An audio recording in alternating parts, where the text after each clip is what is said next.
Bien-aimés dans le Seigneur, recevez nos salutations dans le nom de Jésus, notre Seigneur et Sauveur. Prions avant de voir l'enseignement du jour. Père Céleste, nous te bénissons pour la grâce et la vie. Merci pour cette opportunité d'étudier à tes pieds. Seigneur, enseigne-nous ta parole. Merci pour l'exaucement. Au nom puissant de Jésus, nous prions. Amen. Le thème d'aujourd'hui, le danger des priorités mal placées. Le danger des priorités mal placées. Agis chapitre 1, verset 1 à 6. La seconde année du roi Darius, le premier jour du 6e mois, la parole de l'Éternel fut adressée par Agis le prophète, à Zorobabel, fils de Shealtiel, gouverneur de Juda, et à Josué, fils de Joshadak, le souverain sacrificateur, en ces mots. Ainsi parle l'Éternel des armées. Ce peuple dit, le temps n'est pas venu, le temps de rebâtir la maison de l'Éternel. C'est pourquoi la parole de l'Éternel leur fut adressée par Agis le prophète en ces mots. Est-ce le temps pour vous d'habiter vos demeures lambrissées quand cette maison est détruite?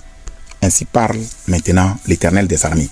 Considérez attentivement vos voies. Vous semez beaucoup et vous recueillez peu. Vous mangez et vous n'êtes pas rassasiés. Vous buvez et vous n'êtes pas désaltérés. Vous êtes vêtus et vous n'avez pas chaud. Le salaire de celui qui est à gage tombe dans un sac percé. Bien, à partir de ce passage, nous voyons que Dieu nous parle par l'intermédiaire de ses prophètes. Ici, Dieu s'est servi du prophète Agis pour s'adresser aux dirigeants du peuple. Et vous voyez aussi que le destinataire final, c'est le peuple. Quelle leçon tirons-nous? Premièrement, Dieu nous parle par ses prophètes et nous devons les écouter. Dieu nous parle aussi par l'intermédiaire de nos leaders. Ici, le message va passer par les leaders pour arriver au peuple. Au verset 2. Ainsi parle l'Éternel des armées. Ce peuple dit, le temps n'est pas venu, le temps de rebâtir la maison de l'Éternel. 2. Dieu sait ce que nous disons. Dieu sait ce que nous pensons. Dieu sait ce que nous planifions. Donc Dieu l'a révélé. Il n'y a rien qui soit caché à Dieu. Dieu connaît les pensées, il connaît nos projets, il connaît nos intentions, il connaît nos motifs. Nous devons tout faire pour que ce que nous disons, ce que nous pensons, ce que nous planifions soit conforme à la parole de Dieu. Troisième leçon. Dans le cas du peuple ici, ce qu'il disait, ce n'était pas conforme à la parole de Dieu. Ce n'était pas selon la volonté de Dieu. C'est pourquoi la parole de l'Éternel leur fut adressée par Agis le prophète pour les corriger. Ainsi, quand Dieu voit que nous agissons de manière contraire à sa parole, il envoie ses messagers pour nous corriger. Le message de Dieu était là pour une correction, pour une instruction. Il est écrit dans 2 Timothée chapitre 3, versets 16 et 17. Toute écriture est inspirée de Dieu et utile pour enseigner, pour convaincre, pour corriger, pour instruire dans la justice, afin que l'homme de Dieu soit accompli et propre à toute bonne œuvre. Leçon 4. Le peuple disait, au verset 2, le temps n'est pas venu, le temps de rebâtir la maison de l'Éternel. Alors que c'était le temps approprié, Dieu veut que nous fassions chaque chose en son temps. Ecclésiaste 3:1 nous dit, il y a un temps pour tout, un temps pour toutes choses sous les cieux. Dieu ne veut pas que nous procrastinions. Le peuple procrastinait. C'est comme ce que faisaient les disciples de Jésus dans Jean chapitre 4 verset 35. Ne dites-vous pas qu'il y a encore 4 mois jusqu'à la moisson? Voici, je vous le dis, levez les yeux et regardez les champs qui déjà blanchissent pour la moisson. Puisse Dieu ouvrir nos yeux spirituels pour que nous voyons les choses comme il les voit. Leçon 5. Qu'est-ce qui nous fait procrastiner? L'ignorance, l'égoïsme. Pourquoi procrastinons-nous? Parce que l'œuvre de Dieu ne nous tient pas à cœur. Si l'œuvre de Dieu nous tient à cœur, on n'a pas à procrastiner. On ne doit pas procrastiner. Vous voyez, leçon 6. Le Seigneur leur a posé une question pour qu'ils se rendent compte de leur égoïsme. Au verset 4. Est-ce le temps pour vous d'habiter vos demeures lambrissées quand cette maison est détruite? Leur priorité n'était pas bien placée. Ils avaient changé l'ordre des choses. Et le Seigneur nous pose aussi la même question.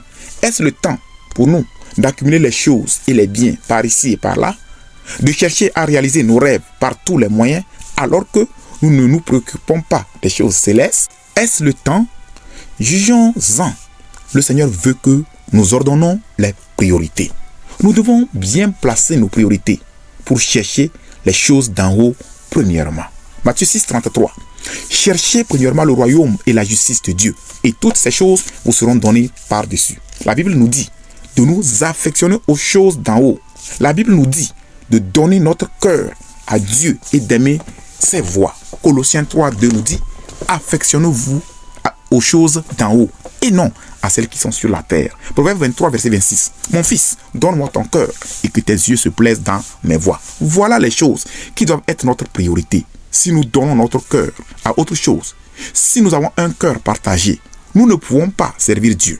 Si nous ne mettons pas le royaume de Dieu en première position, beaucoup de choses viendront pour nous distraire. Si nous voulons chercher les choses du monde d'abord, en se disant, quand j'aurai ceci, quand j'aurai cela, quand j'aurai fini mes études, quand j'aurai accumulé assez d'argent, quand j'aurai fait ceci, quand j'aurai fait cela, après je servirai Dieu, cela déplaît à Dieu. Et puis, nous ne pouvons jamais atteindre cet objectif et nous mourrons comme des insensés. Luc 12, 20 nous dit, mais Dieu lui dit, insensé, cette nuit même, ton âme te sera redemandée et ce que tu as préparé, pour qui cela sera-t-il? Leçon 7. Lorsque nous ne mettons pas les priorités sur Dieu, quand nous ne donnons pas la priorité au plan de Dieu, à la volonté de Dieu, à l'œuvre de Dieu, avant de penser à nous-mêmes, quand nous nous plaçons en première proposition et que nous laissons Dieu derrière, il y a des conséquences à cela. Leçon 8. Le Seigneur veut que nous fassions un examen minutieux de nos voies, soigneusement. Et pour faire cet examen sérieux, consciencieux, nous devons le faire par rapport à la parole de Dieu. Au verset 5. Ainsi parle maintenant l'Éternel des armées. Considérez attentivement vos voies. Qu'est-ce que la parole de Dieu veut que nous fassions? Qu'est-ce que nous faisons concrètement? Nous devons aussi faire l'examen et voir quelles sont les choses qui nous arrivent. Ces choses sont-elles conformes à la parole de Dieu ou bien c'est le jugement de Dieu? Quand ils avaient mal placé leurs priorités, ils avaient des conséquences directes. Le châtiment de Dieu était là. Mais c'est comme s'ils n'étaient pas conscients du châtiment de Dieu et ne faisaient rien pour en être délivrés. Leçon 9. Voici quelques-unes des conséquences de leurs mauvaises actions. Au verset 6. Vous semez beaucoup et vous recueillez peu. Vous mangez et vous n'êtes pas rassasiés. Vous buvez et vous n'êtes pas désaltérés. Vous êtes vêtus et vous n'avez pas chaud. Le salaire de celui qui est à gage tombe dans un sac percé. En résumé, certaines des conséquences des récoltes maigres, c'est-à-dire des affaires infructueuses, la famine, les problèmes financiers, les pertes financières, l'insatisfaction. Voici toutes ces mauvaises choses qui leur sont arrivées à cause du fait qu'ils avaient mal placé leurs priorités. Auditeurs, auditrices, est-ce que nous plaçons bien nos priorités? Prions. Dites au Seigneur de vous aider à bien considérer vos voies.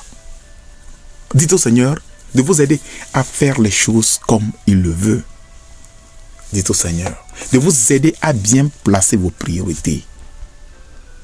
Et là où vous êtes déjà victime, parce que vous avez déplacé, vous avez mal placé les priorités, humiliez-vous pour corriger le tir et avoir la paix avec Dieu. Prions. Père Céleste, nous te remercions parce que tu veux nous bénir. Tu es un Dieu bon, qui a de bons projets pour nous.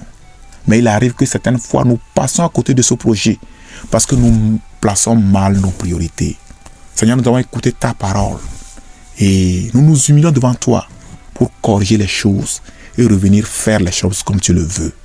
Père, écoute-nous, exauce-nous et restaure-nous. Merci pour l'exaucement. Au nom glorieux de Jésus, nous avons prié. Amen. Que Dieu vous bénisse. N'oubliez pas de vous abonner à notre chaîne. Veuillez souscrire, commenter, liker, partager. Activez la cloche de notification pour recevoir nos nouvelles parutions. Envoyez aussi vos suggestions, questions et requêtes de prière. Que Dieu vous bénisse.